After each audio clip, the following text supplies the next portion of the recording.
እንደ ሀገር አላግባባ ያሉ ጉዳዮች ላይ መፍትሄ ለማምጣት ምክክር ተይዟል። ወደ ምክክሩ ለመምጣት የደህንነት ስጋት ያለባቸው እንዲሁም የታሰሩ ፖለቲከኞች እንዲሳተፉ እንዲደረግ ከተመካካሪዎቹ ጥሪ ቀርቧል። ሐምሌ 8 ቀን 2018 ዓ.ም በይፋ መጀመሩ የተበሰረው ሀገራዊ ምክክር በ8 አጀንዳዎች ላይ መምከር የጀመረው ባሳለፍነው ሰኞ ሐምሌ 13 ቀን ነበር።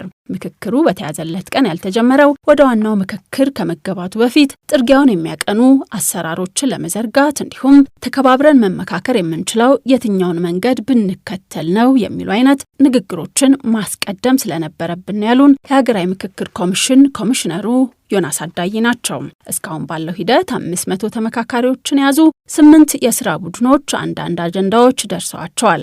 የየራሳቸውን አጀንዳዎች ጨምሮ በሁሉም አጀንዳዎች ላይ ከተወያዩ በኋላ የራሳቸውን አጀንዳ በመያዝ በንዑሳን ቡድኖች ተከፋፍለው ሐሳብ ሲያመነጩ ከርሟል ያሉን ኮሚሽነር ዮናስ በባለሙያዎች የተደረገው ገለጻ በጉዳዮቹ ላይ ተቀራራቢ የሆነ መረዳት እንዲኖራቸው ያገዘ ስለመሆኑ እርሳቸው የሚመሩት ቡድን ያለበት የፌዴራል ከተሞች የአዲስ አበባና የድሬዳዋ ጉዳይ የተመለከተውን አጀንዳ በማንሳት ያስረዳሉ። እነዚህን ታላላቅ መሰረተ ድንጋዮችን ያስቀምጥን ነበር። በየክፍሉ ውስጥ ሲወያዩ ምሳሌ ሀገር ግንባታ ላይ ከመንግስት ግንባታ ጋር ተያያዘ ጥያቄዎች ህዝብ ሲባል ምን ማለት ነው? ህዝቦች፣ ብሔሮች፣ ብሔረሰብ ምን ማለት ነው? ትርጉሙ ለምን ተባለ? እነዚህ ስለዚህ በውይይታችን ውስጥ እነዚህ ግራ እንዳያጋቡ ሁሉም ሰው በአንድ ገጽ እንዲሆን ለማድረግ ኤክስፐርቶች በኮንስቲቲዩሽን ላይ በኮንስቲቱሽናል ላው በህጎች በጣም የረቀቀ እውቀት ያላቸው ሊቃውንት ገለጻ ሲያደርጉ ነበር። እኛም በከተሞች አካባቢ ከተማ ሲባል ምን ማለት ነው? ከተማነት ምንድነው? አከታተል ምንድነው? ምን ያህል ቦታ ላይ ምን ያህል ህዝብ ሲሰፍር ነው ከተማ የሚባለው? ከተማ ውስጥ ያለው ሰው 75% እና ከዚያ በላይ ከግብርና ወጣ ያለ ስራ ብዙ ነገሮች ቴክኒካል ስራዎችን በሙሉ መግለጽ ነበረባቸው። ከዚያ ከተሞቹን ሞዴሎች ኢንዲፔንደንት በነጻነት የሚኖር ኦቶኖመስ መሆን አለበት። ለምሳሌ አዲስ አበባ ወይስ ደግሞ የፌደራል ከተማ ዋና ከተማ መሆን አለበት ወይስ ከኦሮሚያ ጋር መሆን አለበት? ምን ማለት ነው? ይህንን በግልጽ የተናገሩ ነበር። ሌሎችም ዓለማት ሌሎች ልምዶችን ሲያካፍሉ ነበር። ለመሆኑ ምክክሩ እንደታሰበው የሐሳብ ፍጭት ያለበት ማንም ቢሆን ያለ ከልካይ የሚሳተፍበት መሆን ችሏል ወይ የሚለውንም ጠይቀናል። ከአፍሪካ ሴቶች ሰላምና ደህንነት ኢንስቲትዩት ተወክለው የመጡትና የሃይማኖት ጉዳዮችን በተመለከተው አጀንዳ ላይ አወያይ እንደሆኑ የነገሩን አቶ ማንንገረው ሸንቁጥ በምክክሩ ዋና አጀንዳዎች ስር ንዑስ አጀንዳዎች አሉ፣ በንዑስ አጀንዳዎች ስር ደግሞ መሪ ጥያቄዎች አሉ ብለውናል። ተመካካሪዎቹ ሐሳብ እንዲያመነጩ እየተደረገ ያለው በመሪ ጥያቄዎች ላይ እንደሆነም ይናገራሉ። ከተመካካሪዎቹ እየመነጩ ያሉ ሐሳቦች እየዳበሩ ወደ ቀጣዩ የምክክር ምዕራፍ የሚሸጋገሩ ይሆናሉ እንጂ እስካሁን ድረስ ምንም አይነት ውሳኔ እንደሌለ መታወቅ አለበት የሚሉት አወያዩ አቶ ማንንገረው በተለይ በ10 ቡድኖች የሚደረገው ምክክር ሐሳብ የማመንጨት ነው። የሁሉም ሐሳብ በኩል ደረጃ ይወሰዳል። ነገር ግን የሐሳቦቹ መቅረብ ለሀገር ይበጃል ወይስ አይበጅም የሚለውንም አብረው እንዲመዝኑ እንደሚደረግም ይጠቅሳሉ።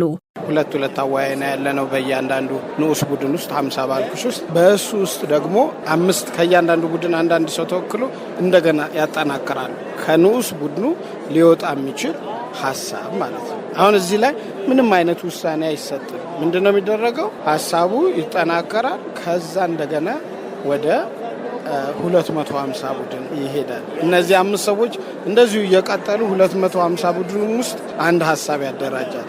ይሄ ሐሳብ ሲደረጅ ምንም የሐሳብ ገደብ ሳይኖር ነው የሚቀጥለው። ከዛ ነው እንግዲህ በሶስተኛው ምዕራፍ ላይ ሁለተኛው ምዕራፍ ወደ 250ዎች ሄደን በሶስተኛው ምዕራፍ ላይ ውሳኔ ይሰጣል ማለት ነው። ወደ ምክክሩ ለመምጣት የደህንነት ስጋት ያለባቸው እንዲሁም የታሰሩ ፖለቲከኞች ባሉበት እንዲሳተፉ እንዲደረግ ከተመካካሪዎቹ ጥሪ ቀርቧል።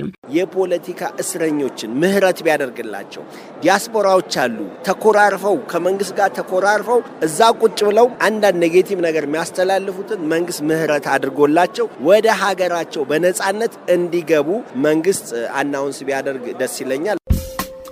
የማይመጡ ደግሞ ለደህንነታቸው ስጋት ያደረባቸውን ደግሞ በተለያየ መንገድ መንግስት መሄድ መቻል አለበት። አሁንም የነሱን ደህንነት ጠብቆ በተለያየ ቦታ ቢሆን የጀመሩት አለ የበለጠ ማጠናከር መቻል ቢኖርበትና ተወያይተው የሀገር ችግር መፍታት የምንችልበትን በትብብር ቢዘጋጅ መልካም ነው። ካነጋገርናቸው ተመካካሪዎች እንደሰማነው ጠለቅ ባሉት ውይይቶች ላይ በርዕሰ ጉዳዮቹ ላይ ተቀራራቢነት ያላቸው ሐሳቦች የመቅረባቸውን ያህል በስሜት የሚነገሩ ለሀገር ምንም የማይበጁ ሐሳቦችም እየተነሱ ነው ብለውናል። የሚገርምሽ እኛ ላይ ማይነሳ ሐሳብ የለም። በጣም ደስ ያለኝ ስብሰባ አይደለም፣ ምክክር ነው። ምክክር ሲባል ደግሞ ሰጥቶ መቀበል ነው። ስለዚህ አሁን እኔ ያየሁት ያንዱ ሐሳብ ካንዱ በጣም የተለያየ ሐሳቦች ይነሳሉ። ይሄ ወድጀዋለሁ። ባይዘወይ የሐሳብ ልዩነት በጠረጴዛ ዙሪያ ጤናማ ነው። ችግሩ የሐሳብ ልዩነትን ወደ ጫካ መውሰድ። አሁን እዚህ ያለው የሐሳብ ፍጭት አለ። ያን ተነጋግረን የኔ ሐሳብ የማይቀበለው የሶና ሐሳብ የማልቀበለው መሃል መንገድ ላይ ተገናኝተን በመስማማት ብዙ ነገሮች እየተፈቱ ነው ካሁኑ ማለት ነው። ስለዚህ መናገር ባልችልም ወደፊት ስለምን ወያይበት በጣም የተለያዩ በሐሳቤ ይኖራሉ ብዬ የማላስባቸው ነገሮች ሁሉ እየተነሱ ነው። ጠረጴዛ ዙሪያ ላይ የሚነሳ ሐሳቦች ግን መጥፎ አይደሉም። ለምን መፍትሄ ስለሚኖረው ማለት ነው። 75% ድጋፍ ካገኘ ያልፋል ማለት ነው። እስከ 70 ያሉት ደግሞ አይጣሉ ይታያል። 70 ማጆሪቲው የሚስማማበት ከሆነ አሁንም ያልፋል። ለሀገር የሚጠቅሙ ከሆኑ ግን ወደ ታች ከ70 በታች እንኳን ቢያገኙ ከእንደገና ተከልሰው በኮሚሽኑ ውሳኔ ይሰጥባቸዋል ማለት ነው። በጣም ብዙ ሀሳብ ነው ሀገር ግንባታ ላይ የተነሱ። ቋንቋ የሚዳስስ አለ፣ ቅርጻ ቅርጾችን የዚህ ሀገር ከዚህ ታሪክ የሚዳስስ አለ፣ ሁሉም ኢትዮጵያን የሚወክል ብሔርና ብሔረሰቦችን የሚዳስስ አለ። ብሔርና ብሔረሰቦች ውስጥ ሳይሆን መንገድ ላይ ለተወለዱ ልጆች ብሔራቸው ምንድነው የሚል ሀሳብ የተነሳበት አለ። የአዲስ አበባ ነዋሪ የተኛ ብሔር ነው ተብሎ የሚነሳበት ሀሳብ አለ። በጣም ትምህርት የምንወስድበት። እኔ ራሴ አንድ አካባቢን ወክዬ መጥቼ እዚህ ሲደርስ ግን እሱ ሀሳብ ከሜንታሊቲ ከውስጥ ጠፍቶ ኢትዮጵያ የሚባል ሀሳብ ወደ ውስጥ የመጣበት እኔ የታረምኩታል። ከዚህ በኋላ በሚኖረው ሂደት ይበልጥ መተዋወቅና በልዩነት ውስጥም ቢሆን በንግግር የመግባባት ልምድን እያዳበርን በመሆኑ ሀሳቦች በደንብ ተብላልተውና ተጣርተው ከ75% በላይ የተስማማንበት ምክረ ሀሳብ ሆኖ ይቀርባል። ከ40% በታች ድምጽ ያገኘ ሀሳብ ውድቅ ይሆናል ብለውናል። እየተካሄደ ባለው ሀገራዊ ምክክር የሀገር ግንባታ፣ የመንግስት አደረጃጀት፣ የፌዴራል ከተሞች፣ የሃይማኖቶች ጉዳይ፣ የተቋማት ግንባታ፣ የአርሶ አደርና አርብቶ አደር ጉዳዮች፣ የሙስናና መልካም አስተዳደር እንዲሁም የሰላም ግንባታ ጉዳዮች በዝርዝር እየተመከረባቸው ያሉ 8 አጀንዳዎች ናቸው። በሚቀርቡት ምክረ ሀሳቦች መነሻነትም የህገ መንግስት ማሻሻያን ጨምሮ ሌሎችም ለውጦች ይኖራሉ ተብሎ ይጠበቃል።